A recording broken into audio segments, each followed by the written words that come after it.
Every parent's worst nightmare became reality when 8-year-old Emma Patterson vanished into the Colorado wilderness during a blizzard that could freeze a man solid in minutes.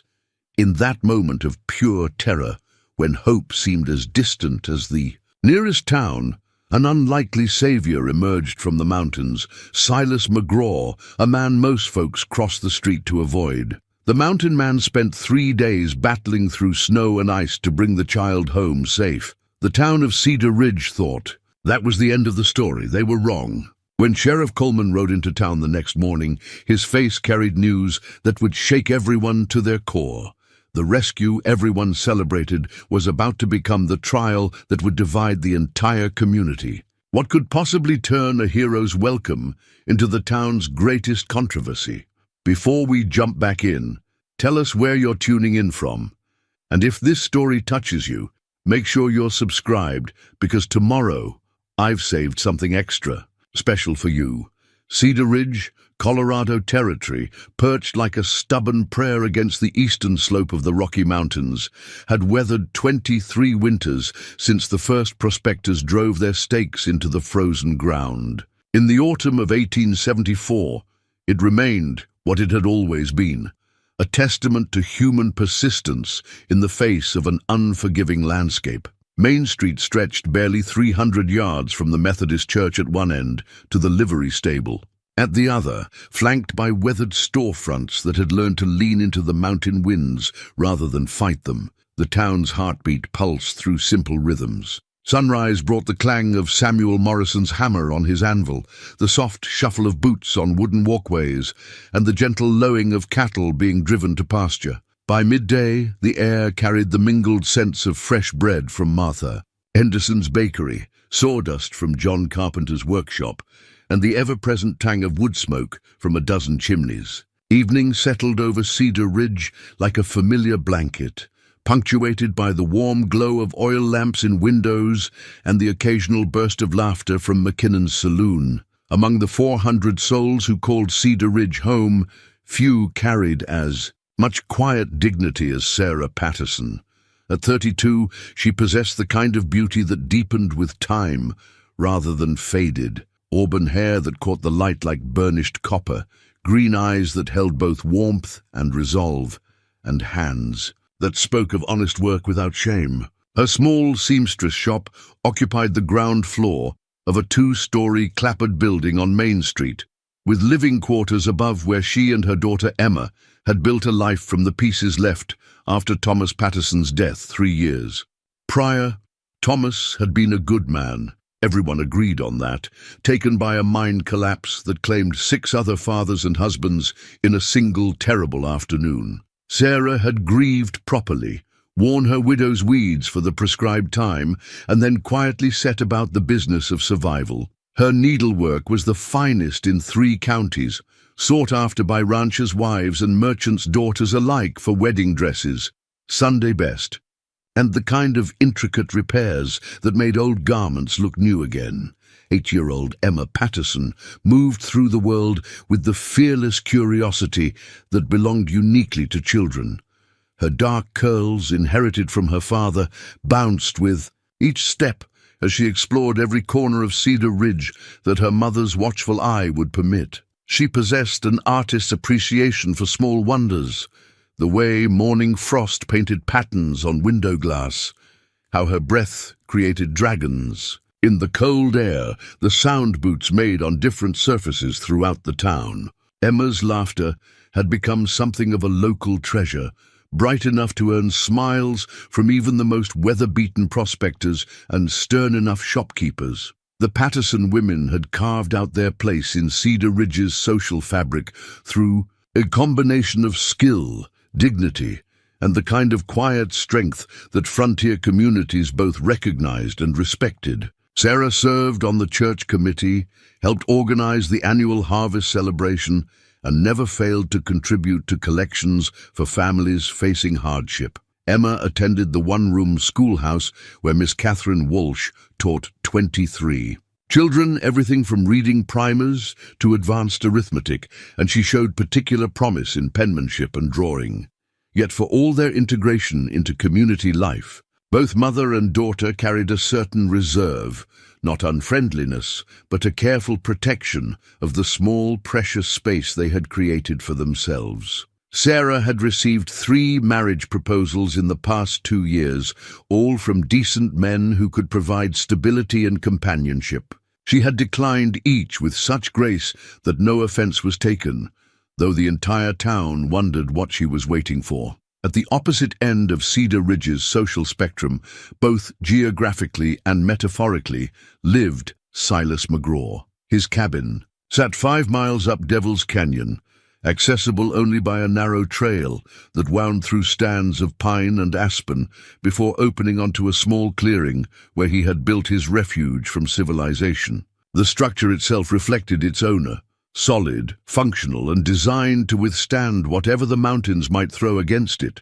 Constructed from logs he had felled and shaped himself, chinked with clay and moss, it featured a stone chimney that drew perfectly and windows oriented to catch the morning sun while providing clear sightlines down the canyon approach. Silas, though no one in town would have dared call him by his given name, stood 6 feet 2 inches in his stockinged feet, with shoulders broadened by decades of splitting wood, hauling water, and wrestling, a living from reluctant wilderness. His hair, steel grey at 51, hung past his collar, while a full beard framed features that spoke of Scots-Irish ancestry and a lifetime spent squinting into harsh weather. His eyes, pale blue as winter sky, held the kind of steady calm that came from a man who had seen the worst humanity could offer and made his peace with solitude. The townspeople called him Grizzly McGraw, partly for his size and partly for the bear-like deliberateness of his movements.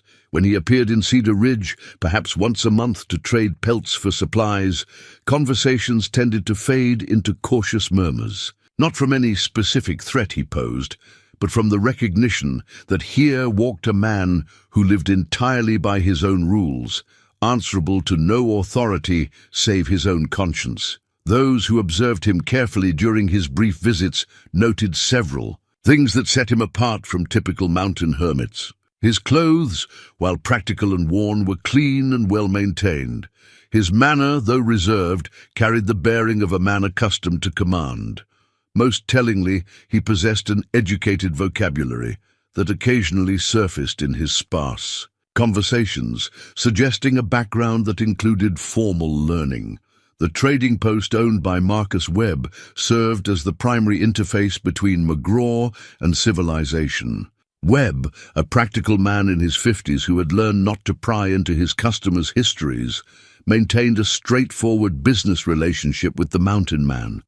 Pelts, fox, beaver, wolf, and occasionally bear were examined, appraised, and exchanged for ammunition, coffee, salt, flour, and other necessities that even the most self-sufficient man required. "He's got the finest rifle work I've ever seen," Webb once confided to Mayor Hutchins during one of their weekly chess games. "Every pelt clean shot, no waste, no careless damage.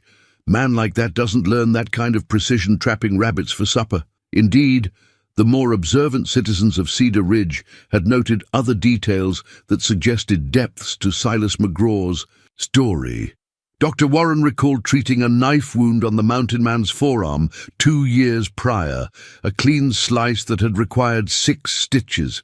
McGraw had sat motionless throughout the procedure, betraying no discomfort, and had paid in silver, coin rather than pelts or trade. More intriguingly, the scar tissue revealed several older injuries consistent with blade work, suggesting a history of violence that most mountain men never encountered. Preacher Mills, whose Sunday sermons occasionally touched on the Christian duty to welcome strangers, had made several attempts to draw McGraw into conversation during his town visits. The mountain man received these overtures with polite reserve, demonstrating familiarity with Scripture while declining invitations to attend services. "He knows the word," Mills reported to his wife, "quotes it accurate when it comes up natural in talk, but he's carrying something heavy, that one, something that keeps him from coming to the Lord's house." The children of Cedar Ridge regarded Grizzly McGraw with the mixture of fascination and wariness that young people reserved for figures who inhabited the borderland between reality and legend. Emma Patterson, whose curiosity often overcame prudence, had once approached him outside Webb's trading post while her mother conducted business at the dry goods store. The encounter, witnessed by several adults who held their breath in anticipation, lasted perhaps 2 minutes. "Are you really a mountain man?" Emma had asked with the directness that belonged to 8-year-olds. McGraw had looked down at her for a long moment before responding, "I live in the mountains, little miss. Suppose. That makes me what you say. Mama says mountains are dangerous. Aren't you scared? Fear keeps a man alive up there. But scared?" He had shaken his head slowly. "No, little miss, not scared." Emma had nodded as if this explanation satisfied her completely. "I'd like to see the mountains someday. Really see them, not just look at them from town." "Maybe you will," McGraw had replied, his voice carrying a gentleness that surprised the watching adults. "But stay close to your mama for now. Mountains will keep." The interaction had ended when Sarah Patterson emerged from the store and hurried to collect her daughter, offering McGraw a polite nod that he returned with equal formality. But those who witnessed the exchange noted how Emma had waved goodbye, and how McGraw, after a moment's hesitation, had raised his own hand in farewell. As autumn deepened into winter, life in Cedar Ridge settled into its familiar patterns. Sarah Patterson worked her needle by lamplight, creating warm clothes for the harsh season ahead. Emma attended school faithfully, though her attention often wandered to the window where she could see the mountains rising like stone guardians against the sky. And 5 miles up Devil's Canyon, Silas McGraw prepared his cabin for another winter of solitude, laying in supplies, checking his traps, and maintaining the careful routines that had sustained him through 7 years of self-imposed exile. None of them could have imagined how their separate lives would soon become forever intertwined by a storm that would test every assumption Cedar Ridge had made about courage, justice, and the true meaning of heroism. The mountains that had protected their community would soon become the stage for events that would challenge everything they believed about right and wrong, about the past and future, and about the mysterious man who had chosen to live beyond the reach of human judgment. Winter was coming to Cedar Ridge, and with it, a reckoning that would transform them all. The blizzard arrived without warning, as mountain storms often do, a wall of white fury that transformed the familiar landscape into something alien and treacherous. What had begun as a typical November morning, crisp but manageable, deteriorated within hours into the kind of weather that claimed lives and left families grieving. Sarah Patterson first noticed the change while hemming a dress for Mayor Hutchins' wife. The light filtering through her shop window had taken on that peculiar grey quality that experienced mountain dwellers recognized as a harbinger of serious weather. She set down her needle and moved to the glass, pressing her face close to peer at the sky. Heavy clouds hung low over the peaks, moving with an ominous deliberation that made her stomach tighten with unease. "Emma!" she called upstairs to their living quarters, where her daughter was supposed to be practicing her letters. "Come down here, please." The response came not from above but from the shop's front door, which opened with a gust of wind that scattered thread spools across the floor. Emma bounded inside, her cheeks flushed from cold, and her dark curls escaping from the wool cap Sarah had insisted she wear. "Mama, look what Mary Henderson gave me." Emma held up a small rag doll with button eyes and yarn hair. "She calls her Molly, and she's got a dress just like mine. See, Emma Patterson, you were supposed to be practicing penmanship, not visiting the bakery." Sarah's reproof carried no real anger. Her daughter's friendship with the baker's family had been one of the bright spots in their sometimes lonely life. "I finished my letters," Emma protested, clutching the doll protectively. "Mrs. Henderson said I could have Molly because Mary's getting too old for dolls. Can I keep her, Mama? Please?" Before Sarah could respond, the wind struck the building, with such force that the windows rattled in their frames. Both mother and daughter turned toward the sound, watching as the first snowflakes began to fall. Not the gentle, lazy drift of ordinary snow, but hard pellets driven by wind that was rapidly approaching gale force. "Dear Lord," Sarah whispered, recognizing the signs. She had lived through mountain blizzards before, had seen how quickly they could turn deadly. "Emma, run upstairs and bank the fire. Add more wood, but be careful with the flue. We're going to be inside for a while." Emma started toward the stairs, then paused. "What about Molly's tea party? I promised Mary we'd have it this afternoon in the old cabin behind Morrison's place." "Absolutely not." Sarah was already moving through the shop, securing loose items and checking the window latches. "No one goes anywhere in this weather. That old cabin isn't safe in good conditions, let alone—" The rest of her words were lost as the storm struck with full fury. Snow began falling so heavily that the building across the street disappeared behind a white curtain. The wind howled, with a voice that seemed almost alive, seeking entry through every crack and crevice. Emma stood frozen by the stairs, her new doll pressed against her chest. At 8 years old, she had experienced mountain storms before, but nothing quite like this. The sound was terrifying. Not just wind, but something deeper and more primal, as if the mountains themselves were crying out in pain. "Mama, I'm scared," she whispered.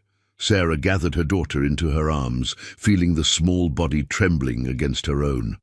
"It's just a storm, sweetheart. A big one, but still just weather. We're safe inside, and it will pass." But even as she spoke the reassuring words, Sarah felt her own fear growing. This was no ordinary storm. The temperature was dropping so rapidly that frost began forming on the inside of the windows, and the building shook with each gust, as if the wind were trying to tear it from its foundation. For 3 hours they huddled together in their small living quarters, listening to the storm rage outside. Sarah tried to maintain normalcy, preparing hot soup and keeping Emma occupied with games and stories. But her attention kept drifting to the window, where the world had become an impenetrable wall of white. It was during a lull in the wind, one of those brief, deceptive moments of calm that storms sometimes provided, that they heard the pounding on their door. "Sarah! Sarah Patterson!" The voice belonged to Marcus Webb, barely audible above the renewed howling of the wind. "Open up!" "Emergency!" Sarah wrapped her shawl around her shoulders and hurried downstairs. Emma close behind, despite her mother's gesture to stay upstairs. Webb stumbled inside as soon as she unlatched the door, snow crusted on his beard and ice forming on his eyebrows. "It's little Jenny Morrison," he gasped, struggling to catch his breath. "She was at the schoolhouse when the storm hit. Miss Walsh sent the children home, but Jenny never made it. Sam and Helen have been searching for an hour, but they can't see 10 feet in this wind." Sarah felt her blood turn cold. Jenny Morrison was only 6 years old, Samuel's youngest daughter. If she was lost in this storm— "How long?" Sarah asked, though she dreaded the answer. "Hour and a half, maybe 2. Sam's half out of his mind, and Helen's not much better. We've got every man in town who can walk forming search parties, but it's no use. Can't see, can't hear, and the cold?" Webb shook his head. "Man can't last more than minutes out there, let alone a little girl." Emma tugged at her mother's skirt. "Mama, what about the mountain man, Grizzly McGraw? He knows the mountains in any weather." Webb and Sarah exchanged glances. The same thought had occurred to both of them, but neither wanted to voice it. McGraw lived 5 miles up a canyon that would be impassable in this storm. Even if they could reach him, even if he would help, the time lost might doom any chance of finding Jenny alive. "He's too far," Webb said gently to Emma, "and this storm, no one could make it up Devil's Canyon right now." But Emma's words had planted a seed of desperate hope. McGraw was their best tracker, their most experienced woodsman. If anyone could find a lost child in conditions like these, it would be him. The question was whether anyone would be willing to risk their life attempting to reach him. The answer came sooner than expected. Through the storm-muffled sounds of wind and driving snow, they heard the steady clip-clop of horse hooves on the wooden walkway outside. A moment later the door opened again, and Silas McGraw stepped inside, his massive frame filling the doorway. Snow clung to his coat and hat like a second skin, and his pale eyes surveyed the scene with calm assessment. He had ridden down from his cabin on instinct, sensing that a storm this severe would bring trouble to the town below. "Heard there might be need," he said simply, his deep voice cutting through the ambient noise of the blizzard. Webb quickly explained the situation. Jenny Morrison lost, search parties unsuccessful, time running out with each passing minute. McGraw listened without interruption, his expression growing more grave as the details unfolded. "How long since last seen?" he asked. 2 hours, maybe a bit more," Webb replied. McGraw nodded slowly, calculating odds and possibilities with the methodical precision of a man accustomed to life-and-death decisions. In weather like this, a 6-year-old had perhaps one chance in 100 of survival, but that one chance was worth pursuing. "I'll need rope," he said. 50 feet of good line and something with the child's scent on it. "Silas, you can't be serious," Webb protested. "This storm will kill a man in minutes. You won't be able to see your own hands, let alone track." "I can track," McGraw interrupted quietly. "Storm or no storm, a child leaves sign. Question is whether there's time to read it." Emma stepped forward, still clutching her new doll. "Mr. McGraw, Jenny's my friend. She's really little, and she gets scared easy, but she's smart too. If she's lost, she'll try to find somewhere warm." McGraw looked down at the girl, his stern features softening slightly. "That's good thinking, little miss. Where might a smart, scared little girl go to get warm?" "The old mining shacks," Emma suggested. "Or maybe the cabin behind Morrison's place where we play sometimes." "I'll start there," McGraw said, turning back to Webb. "Get me that rope and something of the child's, and tell her parents. Tell them I'll bring her home."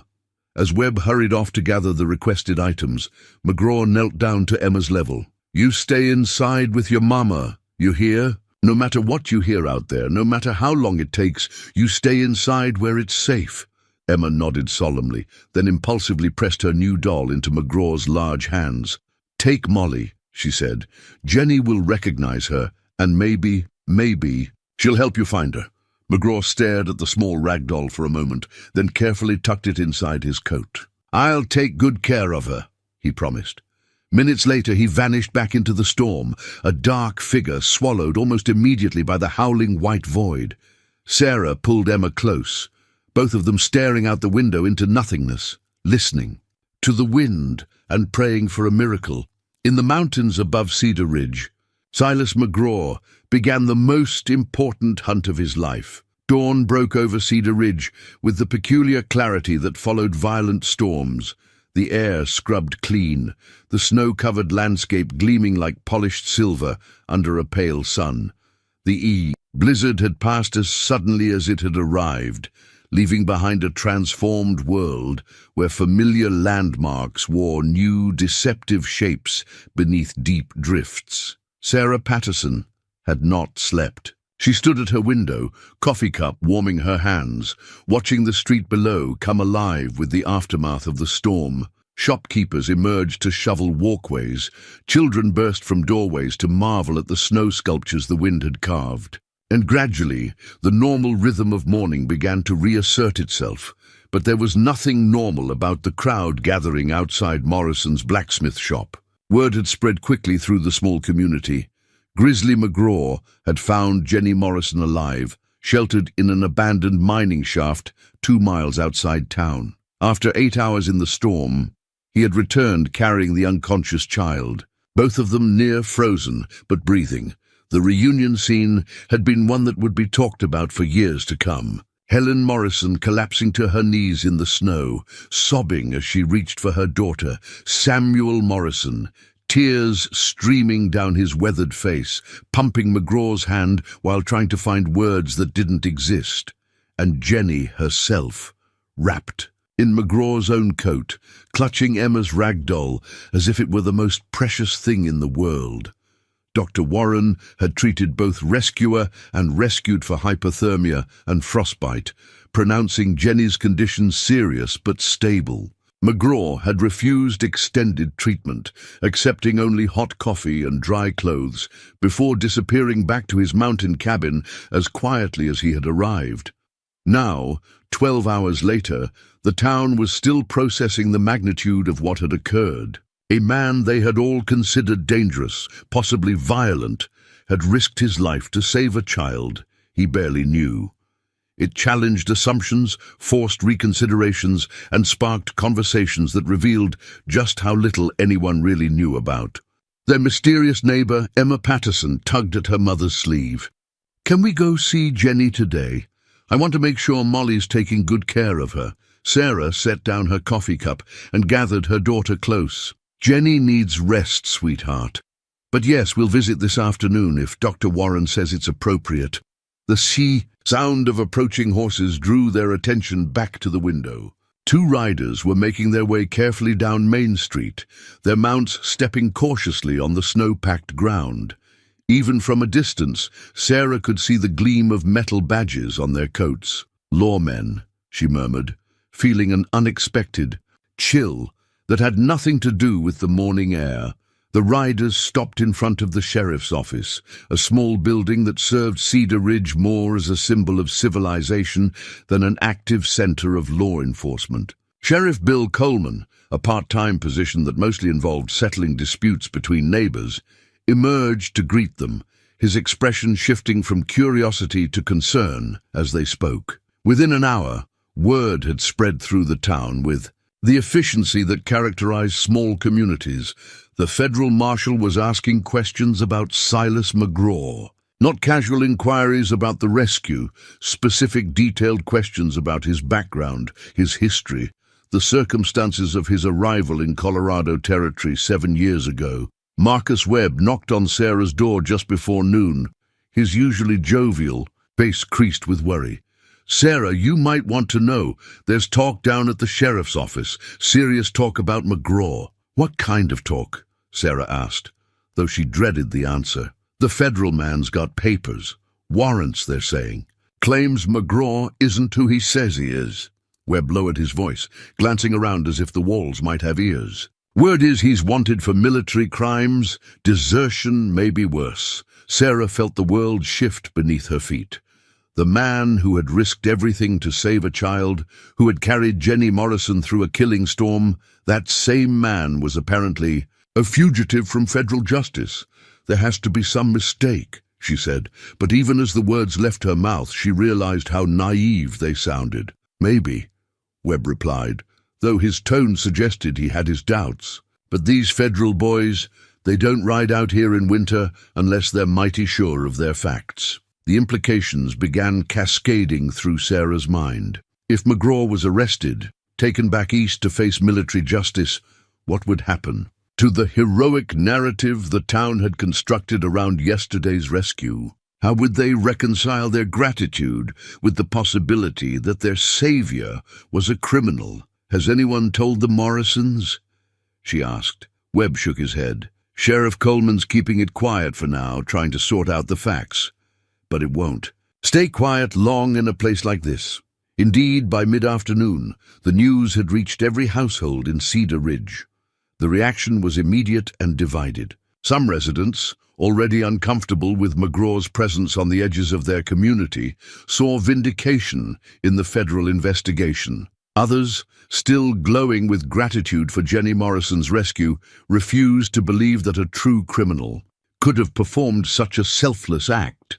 The division became apparent at the emergency town meeting called for early evening. Mayor Hutchins, a normally decisive man in his 60s, found himself trying to moderate a discussion that threatened to tear the community apart. "Now, folks, let's not get ahead of ourselves," he cautioned as voices rose in the crowded schoolhouse. "We don't know what these federal men have to say yet. Could be a case of mistaken identity." "Mistaken identity, my foot," declared Mrs. Ethel Whitman, the banker's wife and self-appointed guardian of community morality. "I always said there was something unsavory about that man. Decent people don't hide in the mountains like hermits. Decent people also don't risk their lives for children they barely know, countered Helen Morrison from the front row. Her voice still carried the raw emotion of a mother who had nearly lost everything. Whatever he might have done in the past, yesterday he was an angel sent from heaven. The arguments continued for over an hour, revealing fault lines in the community that many hadn't realized existed. Progressive voices, led by Preacher Mills, argued for forgiveness and redemption. Conservative elements, represented by several of the wealthier merchants, insisted that law and order must be maintained regardless of recent heroics. Sarah Patterson found herself caught in the middle, her heart at war with her head. The pragmatic part of her mind acknowledged that if McGraw was indeed a military fugitive, harboring or defending him could bring federal scrutiny to their entire community. But the emotional side, the part that had watched a man emerge from a killer storm, carrying a child to safety, refused to accept that heroism and criminality could coexist in the same person. Emma, who had been uncharacteristically quiet during the adult conversations swirling around their home, finally spoke up as they walked back from the town meeting. Mama, if Grizzly McGraw did something bad a long time ago, does that make saving Jenny bad too? The question, delivered with the crystal clarity that only children possessed, cut straight to the heart of the moral complexity the adults were struggling to navigate. No, sweetheart, Sarah replied carefully. Saving Jenny was good, very good, but sometimes good people do bad things, and sometimes... She paused, searching for words appropriate for an 8-year-old. Sometimes people who've done bad things can still choose to do good. So he could be both, bad and good? Sarah stopped walking and knelt down to meet her daughter's eyes. People are complicated, Emma. More complicated than we'd like them to be. The important thing is that Jenny is safe, and we should be grateful for that. But even as she spoke the words, Sarah knew the situation was far more complex than her simple explanation suggested. By morning, federal marshals would likely be riding up Devil's Canyon to arrest the man who had become, for one shining moment, Cedar Ridge's most unlikely hero. The question that haunted her, as it haunted many others in the community, was what they would do if called upon to choose between gratitude and the law. The arrest came at first light, as many in Cedar Ridge had expected it would. Federal Marshal Thomas Brennan, accompanied by 2 deputies and Sheriff Coleman, rode up Devil's Canyon, just as the eastern peaks began to catch fire with dawn. They found Silas McGraw exactly where they expected, sitting on his cabin porch, drinking coffee from a tin cup, watching their approach with the calm resignation of a man who had been expecting this moment for 7 years. "Silas McGraw," Marshal Brennan called out as they reined in their horses 20 feet from the cabin. "Also known as Sergeant Silas McKenna, late of the 3rd Cavalry Regiment?" McGraw set down his coffee cup with deliberate care. "I go by McGraw now, Marshal. Has been that way for some time. I have federal warrants for your arrest on charges of desertion in the face of the enemy and the murder of a superior officer." Brennan's voice carried the flat authority of a man accustomed to delivering such pronouncements. "You'll need to come with us." "I figured as much." McGraw stood slowly, his movements unhurried despite the weapons trained on him. "Mind if I gather a few things? Gets cold in jail, I'm told." The marshal nodded, and McGraw disappeared into his cabin, emerging moments later with a small pack and the hunting knife that had rarely left his side during his mountain years. He handed the blade to Sheriff Coleman without being asked. "That's got some history to it," McGraw said quietly. "Initials carved in the handle, SM and MM, my wife's initials, the MM Martha McKenna, before she became Martha McGraw, in a ceremony that wasn't quite legal, seeing as how I was supposed to be." "Dead!" Coleman examined the knife, noting the careful craftsmanship of the carved letters. "What happened to her?" "Consumption took her while I was hiding in these mountains. Never got to say goodbye." McGraw's voice carried a weight of regret that made even the federal deputies shift uncomfortably in their saddles. The ride back to Cedar Ridge passed in silence, but word of the arrest had preceded them. By the time they reached Main Street, a crowd had gathered outside the sheriff's office. The townspeople watched with expressions ranging from satisfaction to dismay as McGraw was led inside, his hands bound, but his bearing still dignified. Sarah Patterson stood in her shop doorway, Emma beside her, both of them witnessing the end of their community's brief, complicated relationship with heroism. The man who had saved Jenny Morrison now wore shackles, the transformation from savior to prisoner complete in less than 48 hours. "Is he really a bad man, Mama?" Emma asked, her young voice carrying confusion that mirrored the community's own struggle. "I don't know, sweetheart," Sarah replied honestly.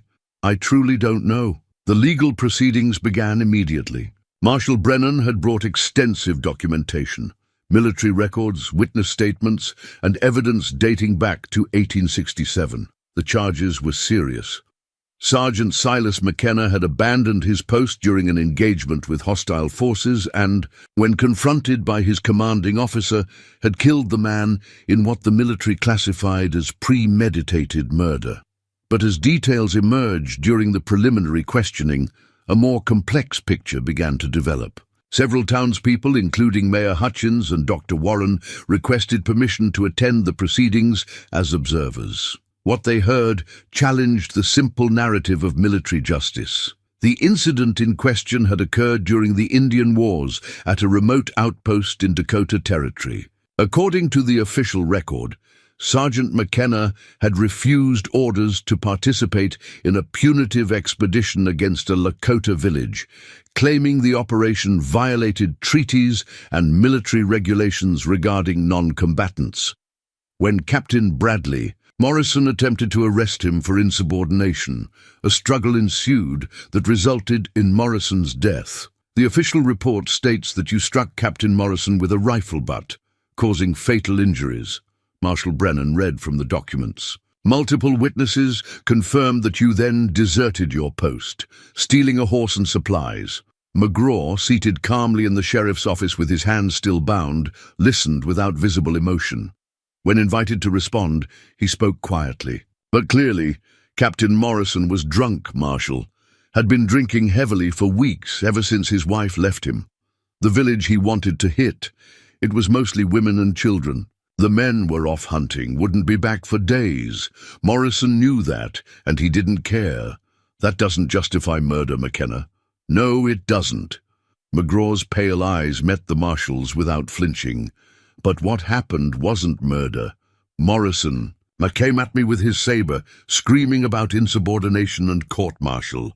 We fought, and he fell wrong, hit his head on a water barrel. I never meant to kill him, but I won't pretend I was sorry to see him dead. The admission sent a ripple through the watching townspeople. Here was no denial, no claim of innocence, just a man accepting responsibility for actions taken in circumstances they were only beginning to understand. Dr. Warren, who had remained silent throughout the questioning, finally spoke up. Marshal, what happened to the village? The one this Captain Morrison intended to attack? Brennan shuffled through his papers before responding. The expedition proceeded as planned under Morrison's second-in-command. Official records show 17. Hostile combatants killed, numerous supplies confiscated. 17 hostile combatants, McGraw repeated, his voice carrying a bitter edge. That's what they called the women and children. Hostile combatants. The room fell silent as the implications sank in. Whatever crimes McGraw might have committed, they had been committed in an attempt to prevent what sounded suspiciously like a massacre of innocents. Sarah Patterson found herself thinking about Emma's question from the day before. Could someone be both bad and good? Could heroic actions emerge from criminal circumstances? The man sitting in chains had killed his commanding officer. That was apparently undisputed. But he had also tried to prevent the slaughter of non-combatants and had risked his life to save Jenny Morrison. There's more you should know, McGraw continued, his voice growing quieter. Those forged papers you found when you searched my cabin, the discharged documents that made me McGraw instead of McKenna. I paid good money for those, money I earned trapping and hunting, but the man who made them, he told me something interesting. Said the military had been looking for me on and off for years, but never too hard. Said there were officers who knew what really happened at Fort Davidson. Officers who figured maybe justice had been served after all. Marshal Brennan's expression suggested this information was not entirely news to him. The Army's position. It's clear, McKenna, you deserted your post and killed a superior officer. Circumstances don't change the facts. No, McGraw agreed. They don't, but they might change what a man chooses to do about those facts.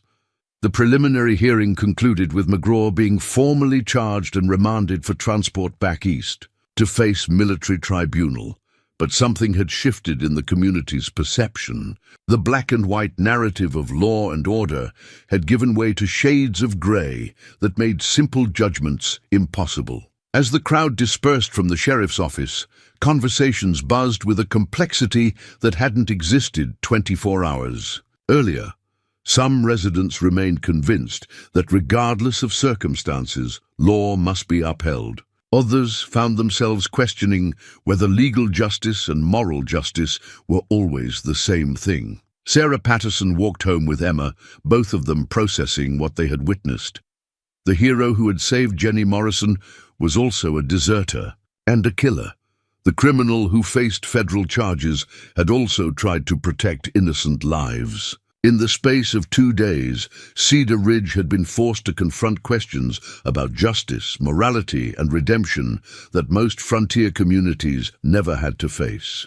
That evening, as snow began falling again outside her window, Sarah found herself staring up at the mountains where McGraw's empty cabin sat dark and cold.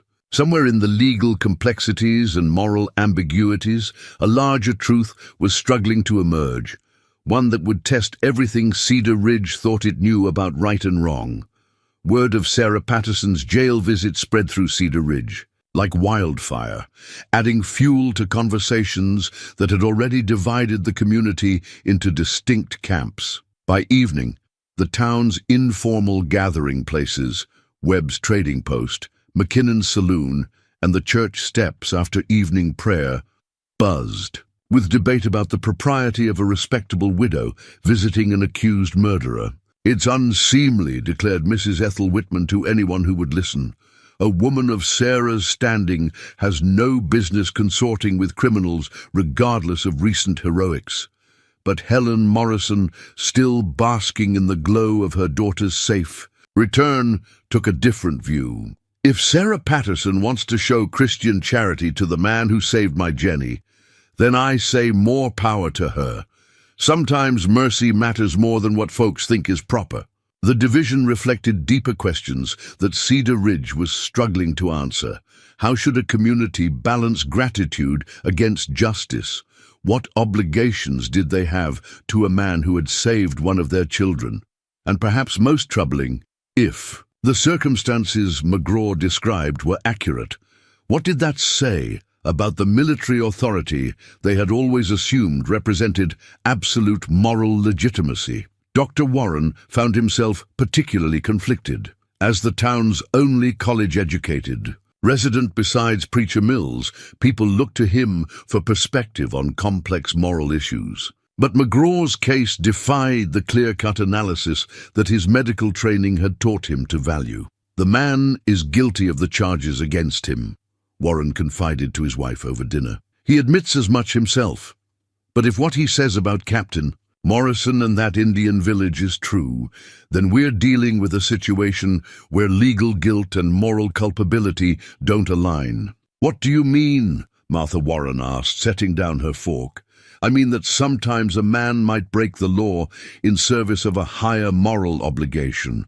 The question is whether our legal system has room for such distinctions.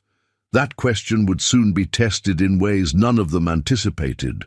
3 days after Sarah's jail visit, a rider arrived from the territorial capital carrying news that would transform McGraw's case from a local curiosity into a matter of regional significance. The rider was James Murphy, a clerk from the territorial governor's office, and he carried with him documents that cast McGraw's situation in an entirely new light. Governor Samuel Crawford had taken a personal interest in the case, partly because of its implications for territorial autonomy, and partly because of information that had recently come to light about the Dakota Territory incident. "There's been an investigation," Murphy explained to the hastily assembled town leadership. "Not official, mind you, but thorough. Seems the Army's been dealing with questions about Captain Morrison and several other officers from his period of service." Mayor Hutchins leaned forward in his chair. "What kind of questions?" "The kind that suggest Morrison wasn't an isolated case of poor judgment," Murphy replied. "3 other incidents involving attacks on non-combatant populations, all under Morrison's command or influence.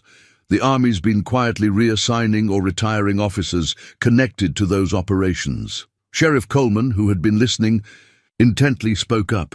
"Are you saying McGraw's version of events is being corroborated?" "I'm saying there's evidence that Captain Bradley Morrison was exactly the kind of officer McGraw described. Drunk, violent, and possessed of what one general called an unhealthy enthusiasm for punitive actions against indigenous populations." The implications were staggering.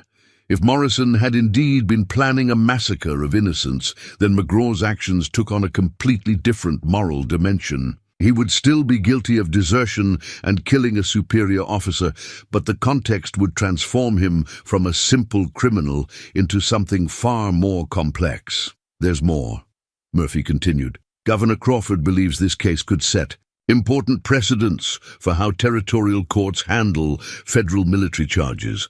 He's authorized a full territorial hearing with the right to make recommendations for clemency if circumstances warrant." The news energized McGraw's growing base of support, while simultaneously deepening the opposition's resolve. If the territorial government was prepared to challenge federal military authority, then Cedar Ridge found itself at the center of a much larger political conflict. Sarah Patterson learned of these developments from Emma, who had overheard conversations at the Morrison household while playing with Jenny.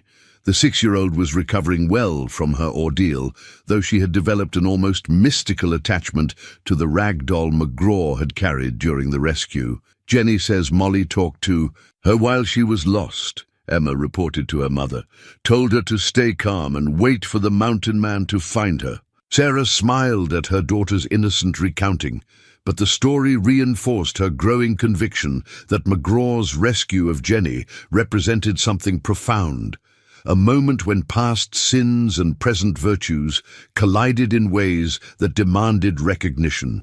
That evening, she made another decision that would surprise the community. She began organizing what she called a Mercy Committee, a group of Cedar Ridge citizens willing to advocate publicly for McGraw's clemency. The committee would research the facts of his case, gather character testimonials, and present a formal petition to the territorial hearing. The response was immediate and polarizing. Helen Morrison joined enthusiastically, as did Dr. Warren, Preacher Mills, and several other prominent citizens. But an equal number, led by banker James Whitman and several of the wealthier merchants, organized in opposition, arguing that leniency would undermine respect for military authority and rule of law. "This isn't about McGraw anymore," Sarah confided to Dr. Warren as they worked late into the evening preparing their petition. "It's about what kind of community we want to be. Do we stand for blind obedience to authority, or do we believe that sometimes conscience must take precedence over orders?" Warren nodded thoughtfully.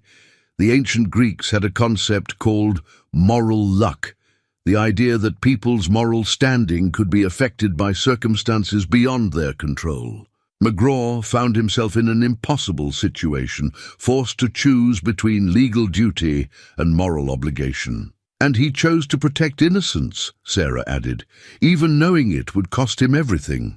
As word of the Mercy Committee spread beyond Cedar Ridge, letters began arriving from other territorial communities.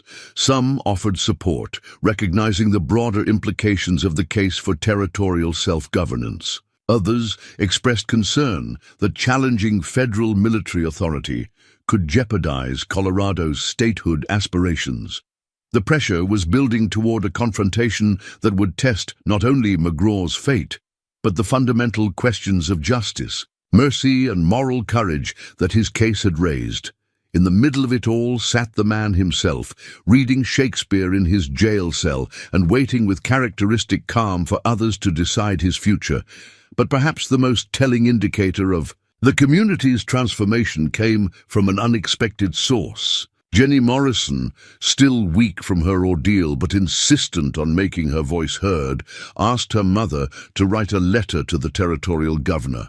"Tell him," the 6-year-old dictated with the clarity that only children possess, "that the mountain man is good.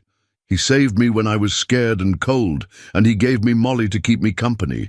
Good people shouldn't go to jail for being good." Helen Morrison dutifully transcribed her daughter's words, adding them to the growing pile of testimonials that would soon make their way to the territorial capital.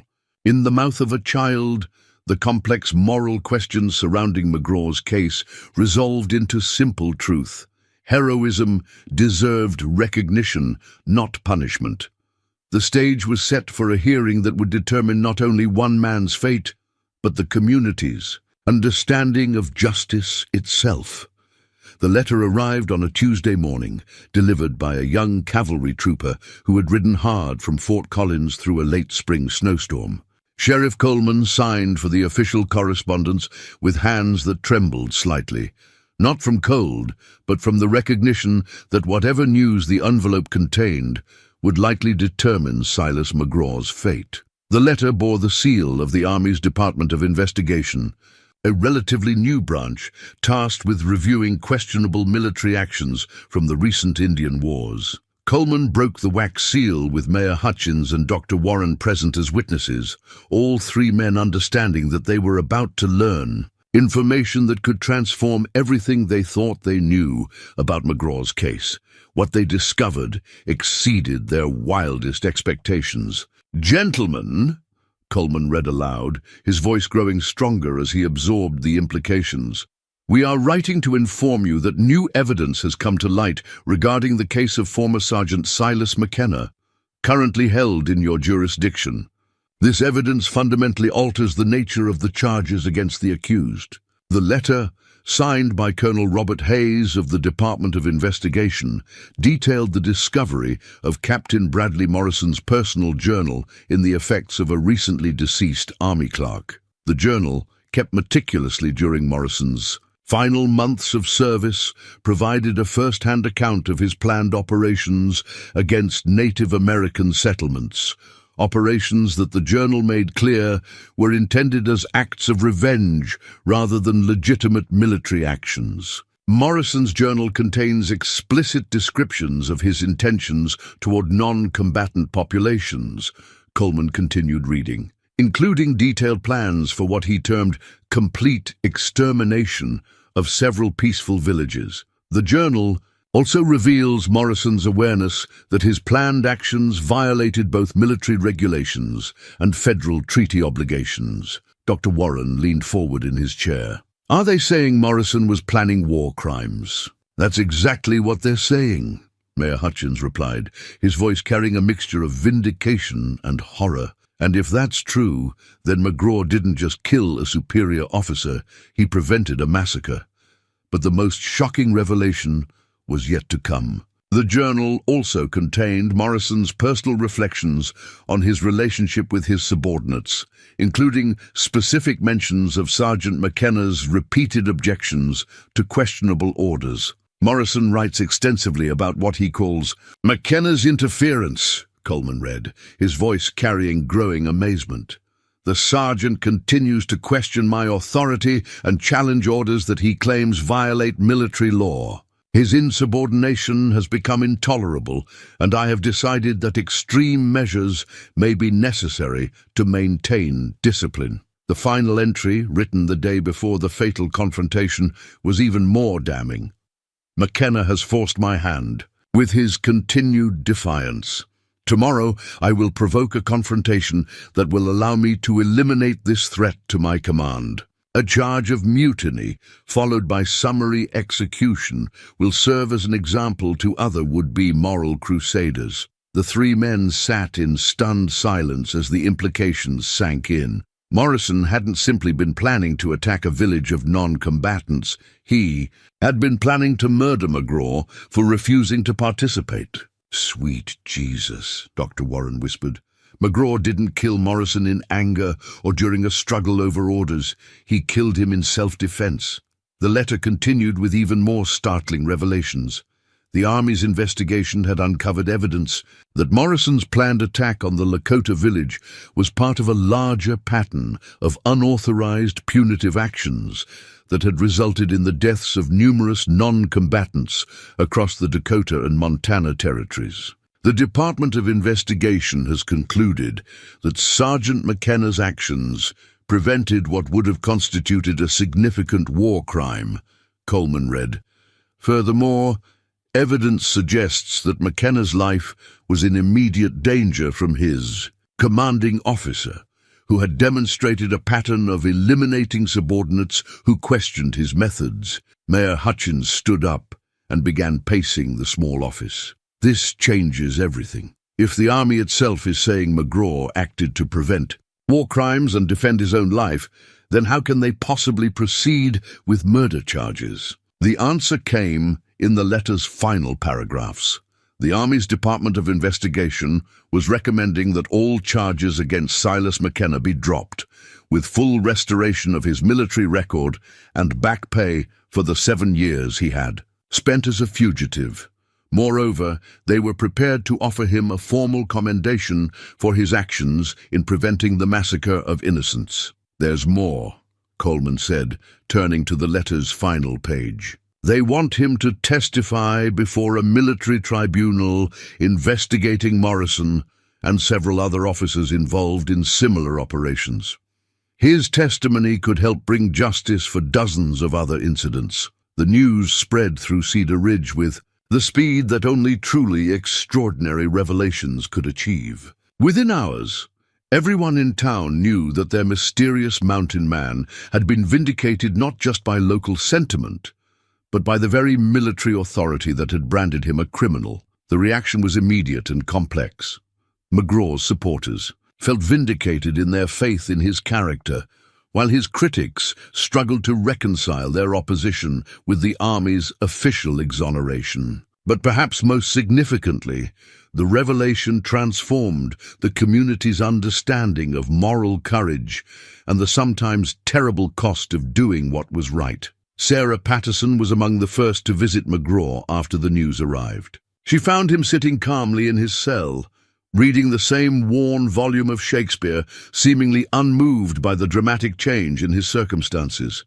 "You knew," she said simply, studying his composed features. "You knew this day would come." McGraw looked up from his book, his pale eyes reflecting something that might have been relief or perhaps just exhaustion. "I knew Morrison kept a journal, saw him writing in it every night, documenting his plans and his frustrations. Figured someday someone would find it and draw the right conclusions. Then why didn't you tell anyone? Why let yourself be arrested and charged when you knew evidence existed that would clear you?" McGraw set down the book and considered her question carefully. "Because I needed to know if people would stand up for what was right, even when they thought I was guilty. Because I needed to know if this community, if any community, could choose mercy over law when the law served injustice." The profundity of his answer left Sarah momentarily speechless. McGraw had allowed himself to be arrested, tried, and potentially executed, not because he had no choice, but because he wanted to test whether ordinary people could rise above their fears and prejudices to defend moral courage. "And did we pass your test?" she asked. "Some of you did," McGraw replied with a slight smile. "Some of you chose to see past the charges to the person beneath. Some of you were willing to risk disapproval and criticism to stand for what you believed was right. That gives me hope for this territory, for this country." Later that evening, as Sarah walked home through streets buzzing with excited conversation, she reflected on the extraordinary journey Cedar Ridge had taken. In the space of 2 weeks, they had witnessed heroism, grappled with moral complexity, chosen sides based on conscience rather than convenience, and ultimately been vindicated in their faith in human decency. But perhaps most importantly, they had learned that true justice sometimes required looking beyond legal categories to examine the human heart. McGraw had been guilty of the charges against him, but he had also been innocent of any moral wrongdoing. The distinction mattered, and their willingness to recognize it had transformed them all. Emma was waiting for her mother in their small living room, playing with the rag doll that had become such a central symbol of the entire affair. "Mama," she said as Sarah settled beside her, "Molly says she's proud of the mountain man, and she's proud of us too, for believing in him even when it was hard." Sarah gathered her daughter close, marveling at the wisdom that sometimes emerged from the mouths of children. "What else does Molly say?" "She says heroes aren't people who never do anything wrong," Emma replied seriously. "Heroes are people who do the right thing, even when it costs them everything." Outside their window, the mountains stood silhouetted against the evening sky, no longer seeming like barriers to civilization, but like guardians of the kind of moral courage that made civilization worth preserving. Somewhere in those peaks, McGraw's empty cabin waited for his return, not as a fugitive hiding from justice, but as a vindicated man who had proven that sometimes the greatest heroism lay not in dramatic rescues, but in the quiet courage to choose right over wrong when the entire world was watching.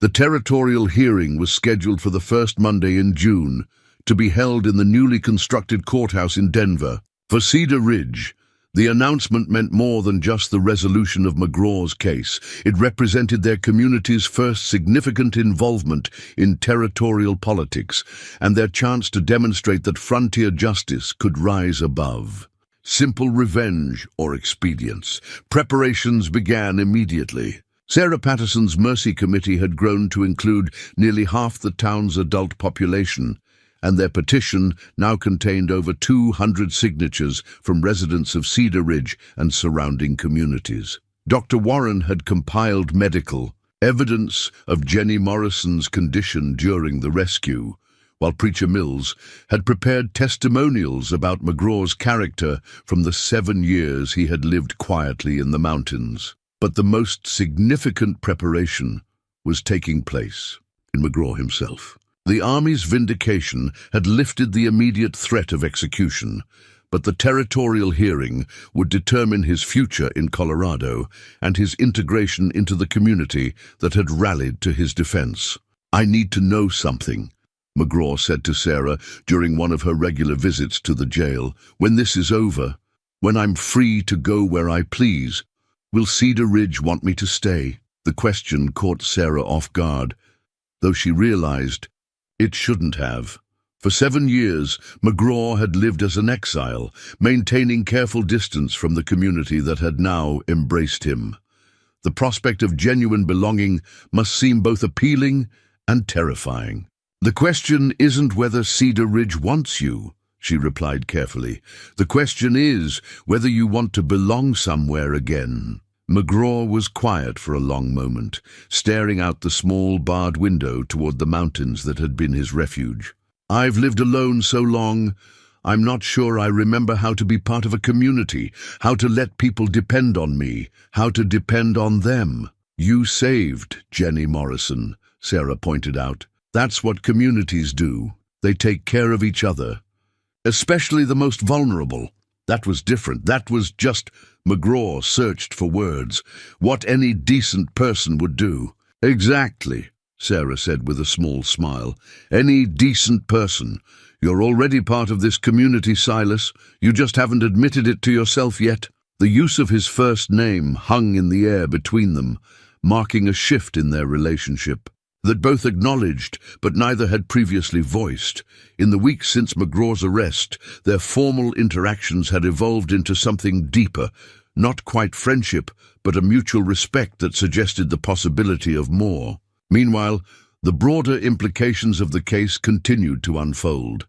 Letters arrived daily from across the territory and beyond, some supporting McGraw's cause and others expressing concern about the precedent his exoneration might set. The case had become a symbol for larger questions about military authority, territorial autonomy, and the rights of individual conscience. Governor Crawford himself planned to attend the hearing, recognizing its importance for Colorado's statehood aspirations. The territory's ability to handle complex questions of justice and federal authority would be closely watched by officials in Washington, making McGraw's case a test not just of individual guilt or innocence, but of territorial competence. No pressure, Dr. Warren joked to Mayor Hutchins as they reviewed their testimony one final time. We're just representing the moral character of our entire territory. The joke fell flat, reflecting the genuine tension that had built as the hearing date approached. Everyone involved understood that the stakes extended far beyond one man's fate, though that man remained their primary concern. Emma Patterson had appointed herself the unofficial keeper of community morale, visiting various households to ensure that everyone understood their role in supporting McGraw. Her 8-year-old perspective cut through adult complexities with refreshing clarity.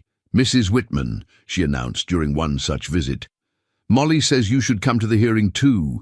Even if you don't like the mountain man, you should see what justice looks like." Ethel Whitman, who had been among McGraw's most vocal critics, found herself strangely moved by the child's earnest advocacy. "What makes you think I don't like him, dear?"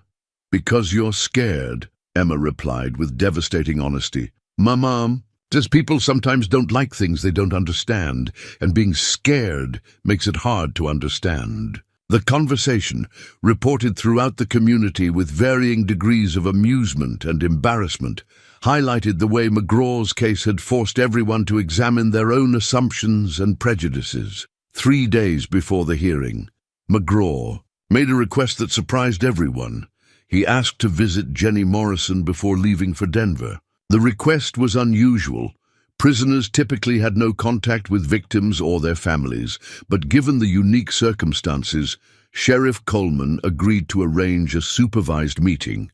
The encounter took place in the Morrison family's small parlor, with both parents present and Dr. Warren on hand to monitor Jenny's emotional state. The 6-year-old, who had largely recovered from her physical ordeal, showed no fear of the man who had saved her life. "I brought Molly," she announced, holding up the rag doll that had become her constant companion. "She wanted to say thank you." McGraw knelt down to Jenny's level, his massive frame somehow managing to seem gentle rather than intimidating. "She's looking well cared for," he said seriously, examining the doll with the same attention he might give to an important document. "I take her everywhere," Jenny confided. "She helps me remember that someone's always watching out for me, even when I can't see them." The simple faith in her words affected everyone present, but McGraw seemed particularly moved. Here was validation of his actions from the person who mattered most, the child whose life he had saved. "Jenny," he said softly, "I want you to remember something. What happened to you in that storm, that wasn't your fault. Sometimes bad things happen to good people, and the only thing we can do is help each other get through them." "I know," Jenny replied with the matter-of-fact acceptance that children brought to profound truths. "And I want you to remember something too. You're not scary, no matter what some people say. You're just big and quiet like a friendly bear." The comparison drew smiles from the adults, but McGraw received it with the gravity it deserved. "I'll remember that," he promised. As the meeting concluded, Jenny made one final gesture that would be talked about for years afterward. She hugged McGraw around the neck, whispering something in his ear that no one else could hear. When she stepped back, there were tears in the mountain man's eyes. "What did you tell him?" Helen Morrison asked her daughter later. "I told him he's part of our family now," Jenny replied simply. "Because that's what happens when someone saves your life. They become family." The morning of departure for Denver arrived gray and cold, with late spring snow dusting the mountains and a bitter wind cutting through the valley. A small procession had formed to escort McGraw and his supporters to the territorial capital, Sheriff Coleman and his deputy, Mayor Hutchins, Dr. Warren, Sarah and Emma Patterson, and surprisingly, nearly 24 other citizens who had decided to witness the hearing firsthand. McGraw himself seemed the calmest person in the group, his manner suggesting a man who had made peace with whatever outcome awaited. He wore civilian clothes provided by the community, a proper suit that transformed him from dangerous hermit to respectable citizen, though his bearing remained unmistakably that of a man accustomed to command. "Ready for this?" Sheriff Coleman asked as they prepared to board the stage that would carry them to Denver. McGraw looked back at Cedar Ridge one final time, his pale eyes taking in the community that had become the closest thing to home he had known since Martha's death. "Ready as a man can be," he replied. As the stage pulled away from town, Sarah found herself reflecting on the extraordinary journey that had brought them to this moment. 3 months ago, Silas McGraw had been a mysterious hermit living on the margins of their community. Now he was the center of a legal and moral drama that would determine not only his own future, but the character of the territory they all called home. The mountains receded behind them as they traveled east toward Denver and the reckoning that awaited. Somewhere ahead lay justice, not the simple, punitive justice of law books, but the complex, nuanced justice that took into account the full measure of a man's character and the circumstances that had shaped his choices. In her lap, Emma clutched a new drawing she had made, a picture of McGraw standing in front of a cabin, surrounded by children and adults, all of them smiling. At the bottom, in her careful 8-year-old script, she had written, "Home is where people understand you." It was, Sarah thought, a pretty good definition of what they were all hoping to achieve. The territorial courthouse in Denver stood like a monument to Colorado's aspirations, 3 stories of red brick and white limestone, with tall windows that caught the morning sun and cast long shadows across the polished marble floors. Judge Harrison Blackwood, a man whose reputation for fairness had earned him respect from Kansas to California, presided over a courtroom packed with spectators, journalists, and officials from across the territory. McGraw sat at the defendant's table wearing the dark suit Cedar Ridge had provided, his weathered hands folded calmly as lawyers and officials arranged documents and prepared their arguments. Despite the formal setting and the weight of attention focused on him, he maintained the same quiet dignity that had characterized his bearing throughout the entire ordeal. "The territory of Colorado versus Silas McKenna," Judge Blackwood announced, his voice carrying clearly through the hushed courtroom. "This hearing will determine the territorial disposition of federal military charges and the defendant's eligibility for clemency based on newly discovered evidence." The prosecuting attorney, Captain William Sterling, representing federal military interests, rose first. A career officer with silver hair and a ramrod-straight bearing, he presented the government's position with professional precision.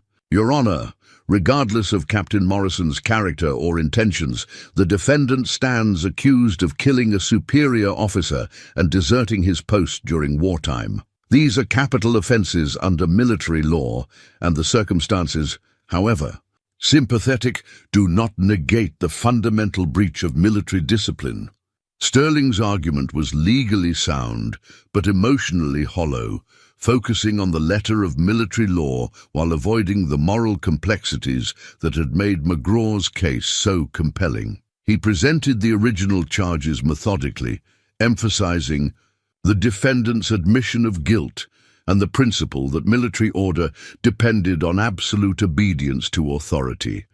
"If we excuse lawful orders based on subjective moral judgments," Sterling concluded, "we undermine the very foundation of military discipline. Soldiers cannot be permitted to decide which orders they will follow based on personal conscience."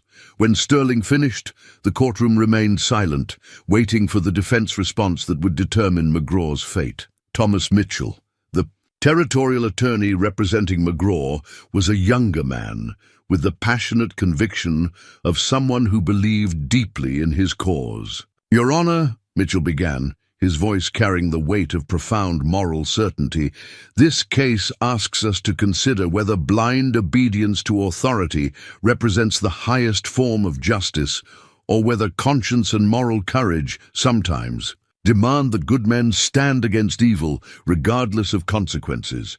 Mitchell methodically presented the evidence that had emerged from Captain Morrison's journal: the planned massacre of innocents, the systematic abuse of military authority, and Morrison's explicit intention to eliminate McGraw as a threat to his criminal activities. "The defendant did not act from cowardice or self-interest," Mitchell continued.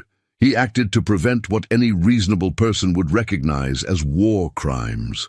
And when confronted by a superior officer determined to kill him for his moral stance, he defended himself with the minimum force necessary." The attorney paused, allowing his words to resonate through the crowded courtroom. "Your Honor, we are not asking you to excuse military discipline.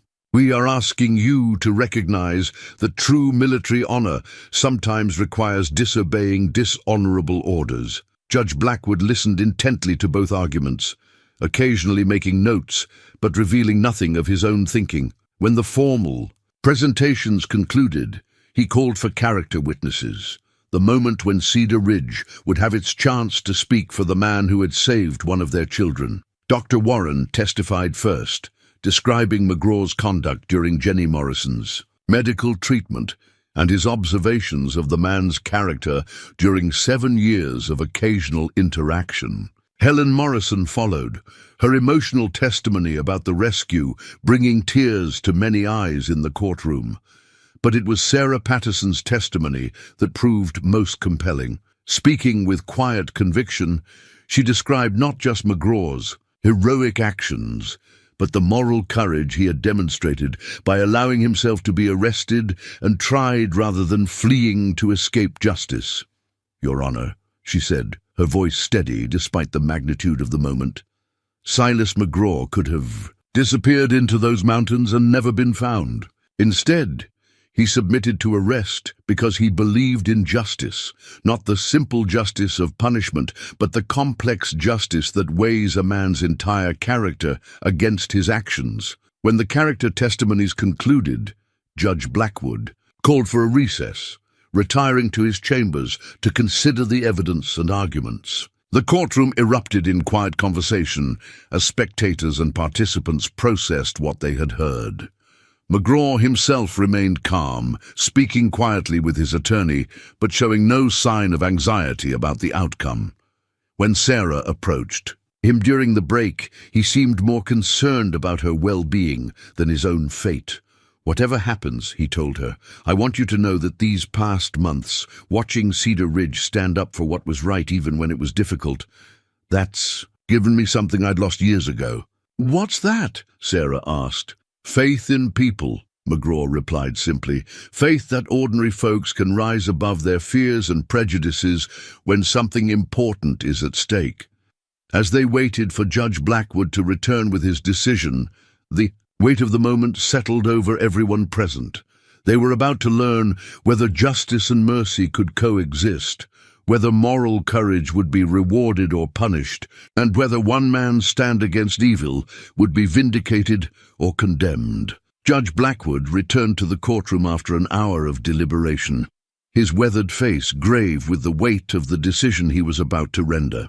The packed courtroom fell silent as he took his seat behind the imposing wooden bench, the territorial seal gleaming on the wall behind him. "This case," he began, his voice carrying the authority of 3 decades on the bench, "presents questions that go to the heart of how we balance law and justice, authority and conscience, punishment and mercy. The court has considered all evidence and testimony, and I am prepared to render judgment." McGraw stood as instructed, his bearing straight and dignified, showing no trace of the anxiety that gripped every supporter in the courtroom. Sarah Patterson found herself holding her breath, her hand instinctively reaching for Emma's small fingers. The defendant has admitted to the charges of desertion and the killing of a superior officer, Judge Blackwood continued. Under strict interpretation of military law, these admissions would warrant severe punishment, up to and including execution. A murmur rippled through the courtroom, quickly silenced by the judge's raised hand. However, Blackwood continued, his voice growing stronger, this court must also consider the circumstances that led to these actions, the character of both the defendant and the victim, and the broader implications for justice in our territory. The judge picked up Captain Morrison's journal, holding it as if it were evidence of humanity's capacity for both evil and redemption. Captain Morrison's own writings reveal a pattern of criminal conduct that would have resulted in court-martial and execution had he lived to face charges. His planned massacre of non-combatants constituted war crimes of the most heinous nature. His intention to murder Sergeant McKenna for refusing to participate in these crimes represents an abuse of military authority that strikes at the very foundation of honorable service. Judge Blackwood set down the journal and looked directly at McGraw. Sergeant McKenna, for I believe that remains your proper title, faced an impossible choice. Obey criminal orders and become complicit in the murder of innocents, or refuse those orders and face death at the hands of his commanding officer. He chose conscience over compliance, moral law over military law, and the protection of innocent. Life over his own safety. The courtroom remained absolutely silent, everyone understanding that they were witnessing a moment that would define territorial justice for generations to come. The evidence clearly establishes that McKenna acted in self-defense when confronted by Morrison's attempt to kill him for refusing to participate in war crimes. The evidence also establishes that his subsequent desertion was motivated not by cowardice, but by the reasonable fear that a corrupt military system would execute him for preventing a massacre. Judge Blackwood paused, allowing the weight of his analysis to settle over the courtroom. This court finds that while the defendant technically violated military law, his actions were morally justified and legally defensible under the doctrine of necessity. A man cannot be expected to choose certain death over the preservation of innocent life. Sarah Patterson felt tears streaming down her face as the judge's words sank in. Around her, she could hear quiet sobs and whispered prayers of gratitude. From the Cedar Ridge delegation, therefore, Judge Blackwood announced, his voice rising with the finality of absolute authority, this court recommends complete clemency for all charges against Silas McKenna. Furthermore, this court recommends that the territorial government petition federal authorities to restore McKenna's military rank and provide full compensation for the injustices he has suffered. The courtroom erupted in applause and cheers, the formal dignity of the proceedings giving way to pure human joy at the vindication of justice. McGraw stood motionless for a moment, as if unable to process the magnitude of his exoneration, then slowly turned to face the supporters who had traveled from Cedar Ridge to stand with him. There is more, Judge Blackwood said, calling for quiet. This court wishes to recognize that Sergeant McKenna's recent actions in rescuing young Jenny Morrison demonstrate the same moral courage that led him to refuse Captain Morrison's criminal orders. His willingness to risk his life for a child in peril shows us that true heroism is not a single act, but a pattern of choosing right over wrong, regardless of personal cost. The judge's gavel fell with a sharp crack that seemed to echo through the entire territory. Silas McKenna, you are hereby free of all charges, with the full thanks of this court and this territory for your service to both military honor and human decency. As the formal proceedings concluded, McGraw was surrounded by well-wishers and supporters, but Sarah noticed that his eyes kept returning to her and Emma. When he finally made his way through the crowd to where they stood, Emma threw her arms round his waist with the uninhibited joy that belonged only to children. "We knew you'd be okay," she announced confidently. "Molly told me so." McGraw knelt down to her level, his pale eyes bright with emotion. "Did she now?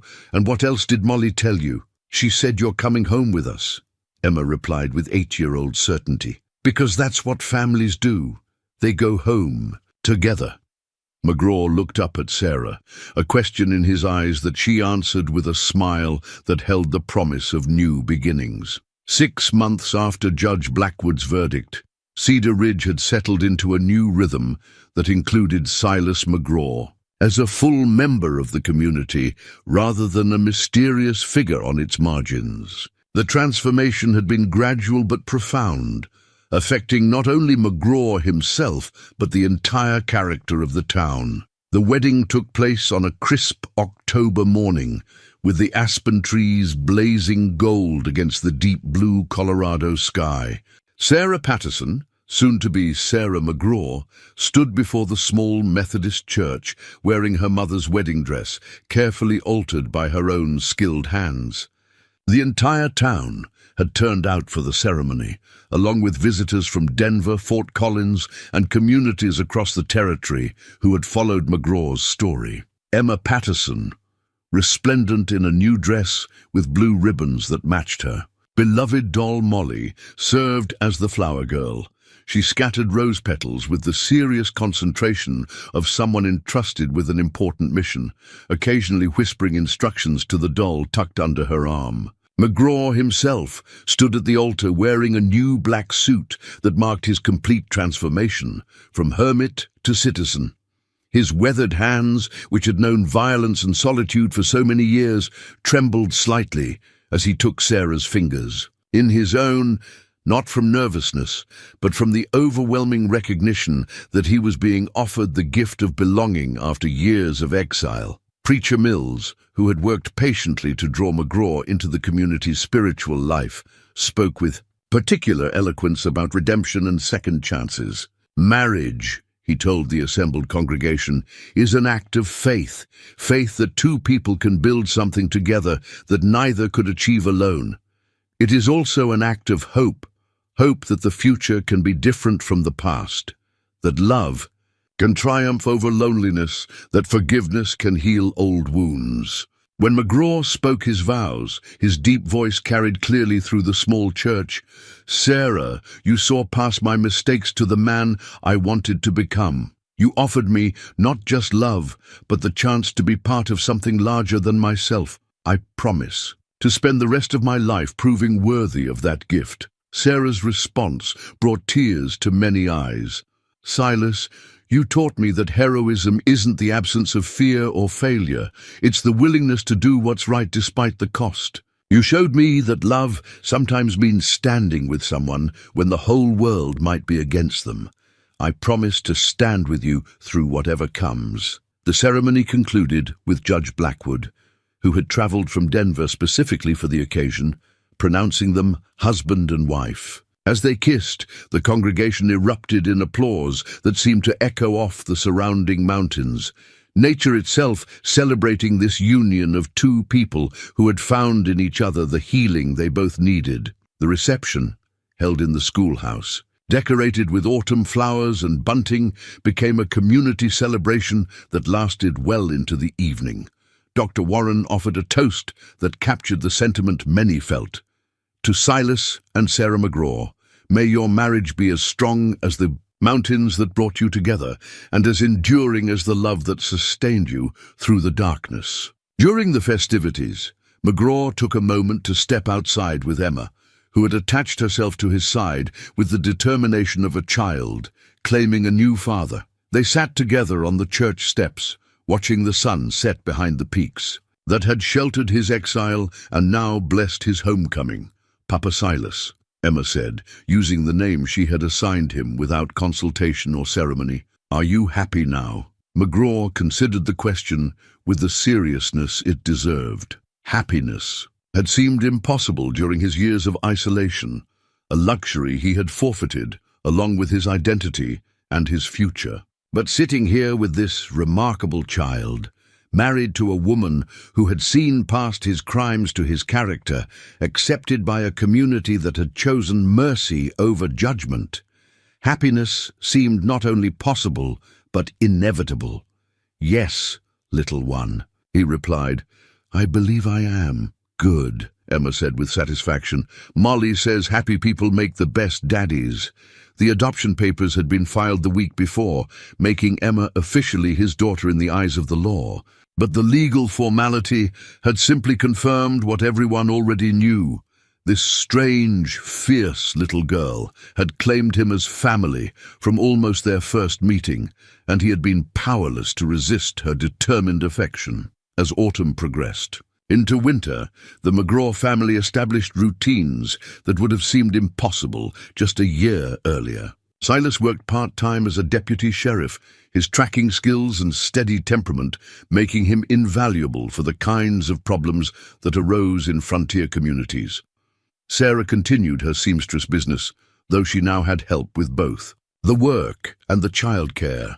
Emma thrived in her expanded family, her natural curiosity finding new outlets as Silas taught her to read the signs of weather and wildlife, to understand the rhythms of the natural world that surrounded their community. She became something of a local celebrity, the little girl whose rescue had triggered events that changed their entire territory's understanding of justice and mercy. The family Bible, a heavy leather-bound volume that had belonged to Sarah's grandmother, became the repository for their new history.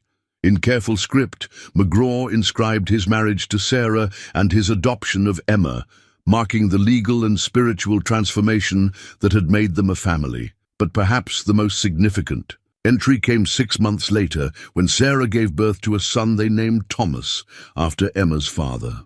As McGraw held his newborn son, he marveled at the journey that had brought him from the killing fields of Dakota Territory to this moment of pure joy. On quiet evenings, when Emma had been tucked into bed with Molly and baby Thomas slept peacefully, in his cradle, Silas and Sarah would sit together on their porch, looking up at the mountains that had protected their love through its most fragile stages.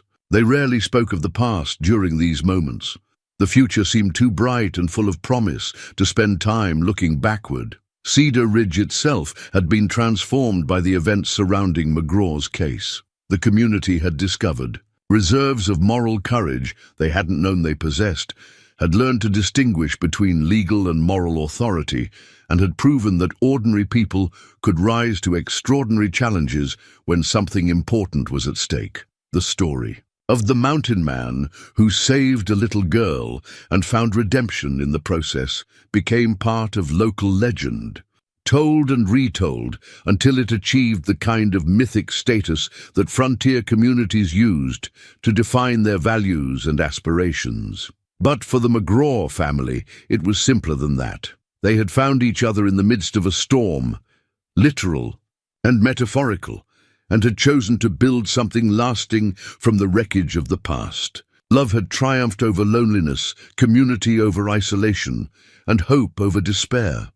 As winter settled over Cedar Ridge, the warm light in the McGraw windows became a symbol of the possibility that even the most damaged lives could be rebuilt, that even the most broken hearts could heal, and that sometimes the greatest heroes were simply ordinary people who chose to do extraordinary things when it mattered most.